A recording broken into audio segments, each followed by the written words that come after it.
I run a design studio in New York. Every 7 years, I close it for 1 year to pursue some little experiments, things that are always difficult to accomplish during the regular working year. In that year, we are not available for any of our clients. We are totally closed. And as you can imagine, it is a lovely and very energetic time. I originally had opened the studio in New York to combine my two loves, music and design, and we created videos and packaging for many musicians that you know and for even more that you've never heard of. As I realized, just like with many, many things in my life that I actually love, I adapt to it and I get over time bored by them. And for sure in our case, our work started to look the same. You see here a glass eye in a die cut of a book. Quite a similar idea than a perfume packaged in a book in a die cut. So I decided to close it down for 1 year. Also with the knowledge that right now we spend about, in the West, 25 years of our lives learning. Then there's another 40 years that's really reserved for working, and then tucked on at the end of it are about 15 years for retirement. And I thought it might be helpful to basically cut off 5 of those retirement years and intersperse them in between those working years.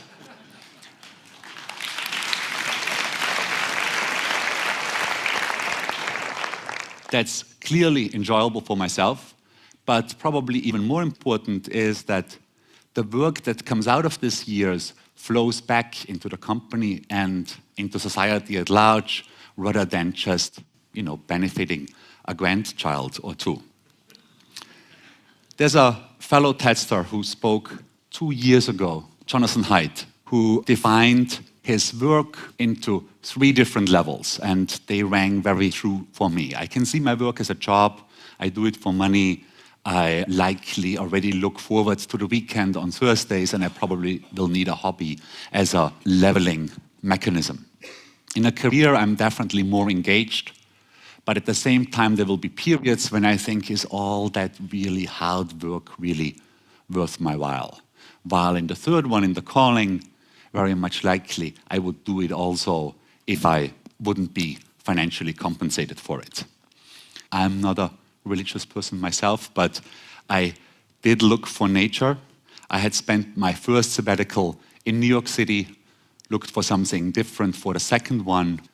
Europe and the US didn't really feel enticing because I knew them too well, so Asia it was. The most beautiful landscapes I had seen in Asia were Sri Lanka and Bali. Sri Lanka still had the civil war going on. So Bali it was. It's a wonderful, very craft-oriented society. I arrived there in September 2008 and pretty much started to work right away. There is wonderful inspiration coming from the area itself. However, the first thing that I needed was mosquito repellent typography because they were definitely around heavily. And then I needed some sort of way to be able to get back to all the wild dogs that surround my house and attacked me during my morning walks. So we created this series of 99 portraits on t-shirts, every single dog on one t-shirt, as a little retaliation with a just ever so slightly menacing message on the back of the shirt. Just before I left New York, I decided I could actually renovate my studio and then just leave it all to them and I don't have to do anything. So I looked for furniture and it turned out that all the furniture that I really liked, I couldn't afford, and all the stuff I could afford, I didn't like. So one of the things that we pursued in Bali was pieces of furniture. This one, of course, still works with the wild dogs. It's not quite finished yet, and I think by the time this lamp came about, I had finally made peace with those dogs. Then there is a coffee table. I also needed a coffee table. It's called Be Here Now. It includes 330 compasses, and we had custom espresso cups made that hide a magnet inside and makes those compasses go crazy, always centering on them. Then this is a fairly talkative, verbose kind of chair. I also started meditating for the first time in my life in Bali. And at the same time, I'm extremely aware how boring it is to hear about other people's happinesses. So I will not really go too far into it. Many of you will know this TED star, Danny Gilbert, whose book, actually, I got it through the TED Book Club. And I think it took me 4 years to finally read it while on sabbatical. And I was pleased to see that he actually wrote the book while he was in sabbatical. And I'll show you a couple of people that did well by pursuing sabbaticals. This is Ferran Adrià. Many people think he is right now the best chef in the world with his restaurant north of Barcelona, Il Bulli. His restaurant is open 7 months every year. He closes it down for 5 months to experiment with a full kitchen staff. His latest numbers are fairly impressive. He can seat throughout a year, so he can seat 8,000 people, and he has 2.2 million requests for reservations. If I look at my cycle, 7 years, 1 year sabbatical, it's 12.5% of my time. And if I look at companies that are actually more successful than mine, 3M, since the 1930s, is giving all their engineers 15% to pursue whatever they want. With some good successes, the Scotch tape came out of this program, as well as Art Fry developed sticky notes from during his personal time for 3M. Google, of course, very famously gives 20% for their software engineers to pursue their own personal projects. Anybody in here has actually ever conducted a sabbatical? Yeah, so that's about 5% of everybody. So I'm not sure if you saw your neighbor putting their hand up, talk to them about if it was successful or not.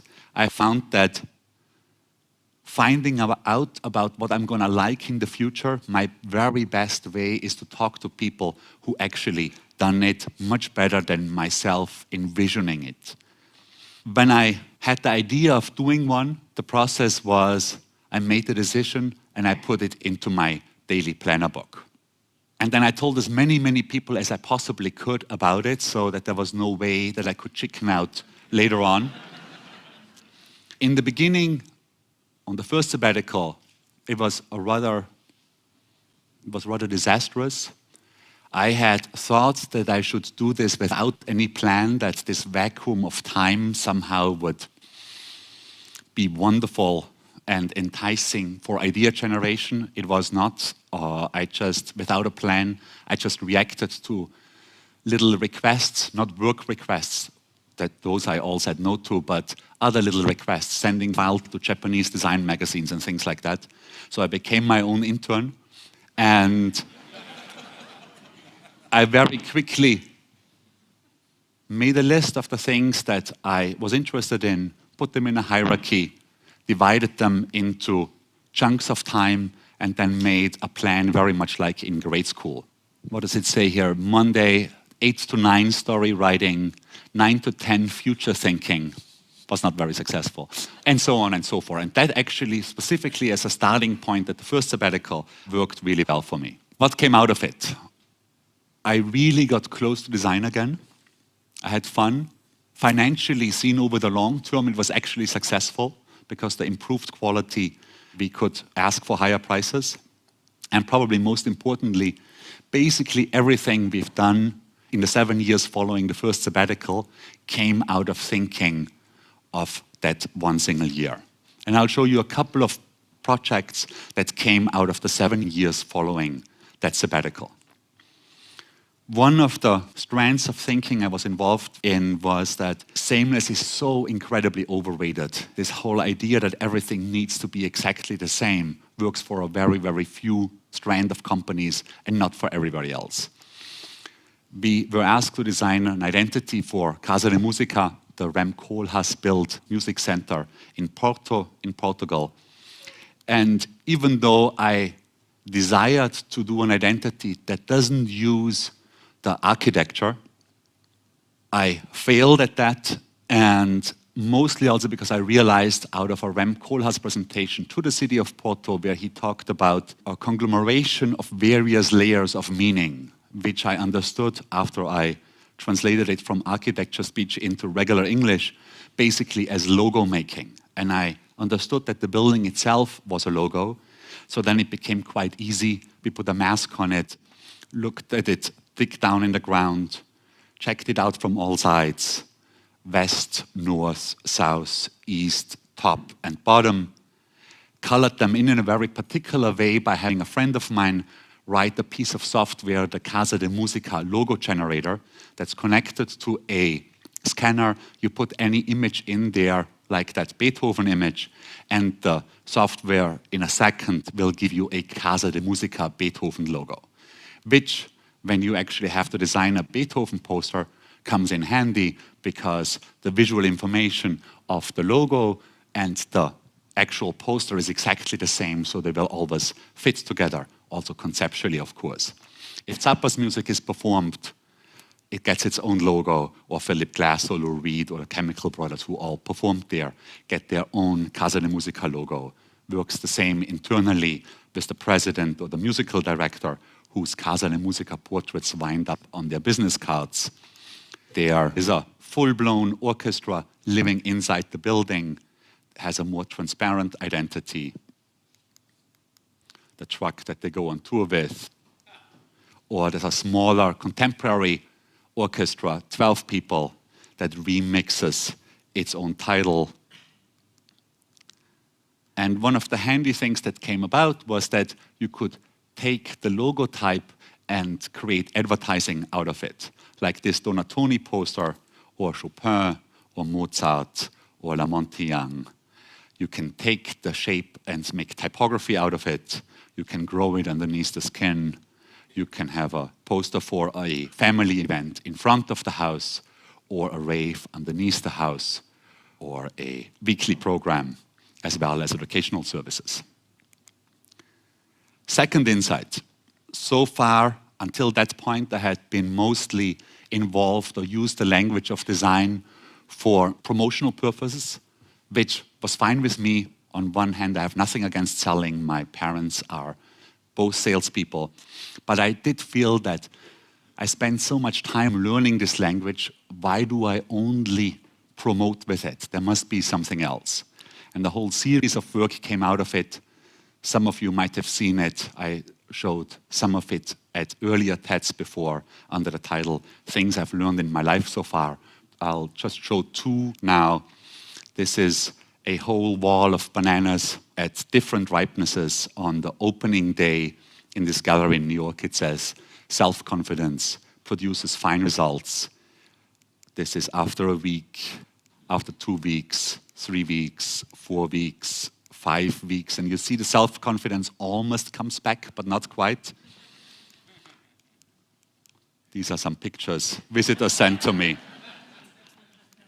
And then the city of Amsterdam gave us a plaza and asked us to do something. We used the stone plates as a grid for our little piece. We got 250,000 coins from the central bank at different darknesses. So we got brand new ones, shiny ones, medium ones, and very old dark ones.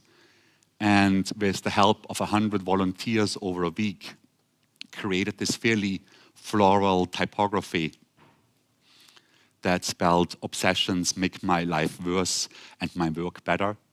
And the idea, of course, was to make the type so precious that as an audience, you would be in between. Should I really take as much money as I can, or should I leave the piece intact as it is right now?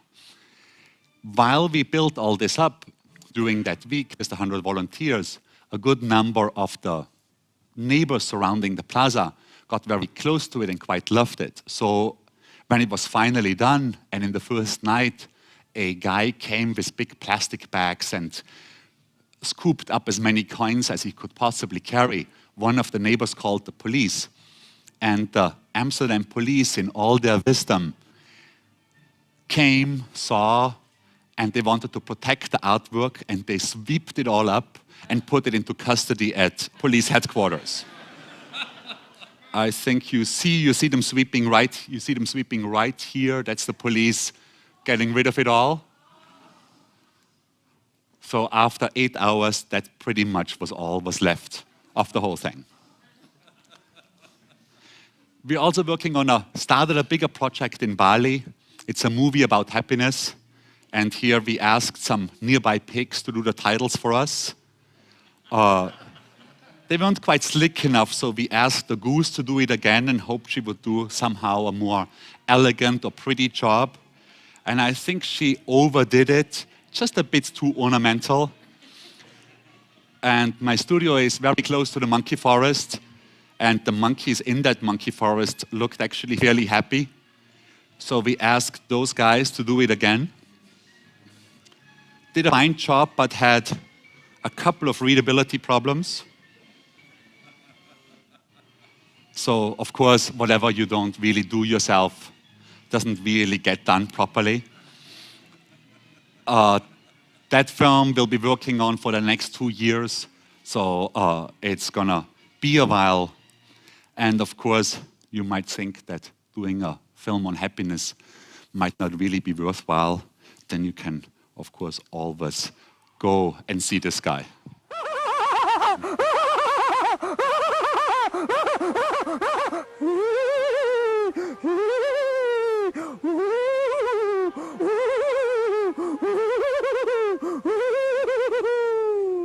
And I'm happy, I'm relaxed. I'm happy, I'm relaxed. I'm happy, I'm relaxed. Boo, boo, boo, boo, boo, boo. Thank you. Thank you.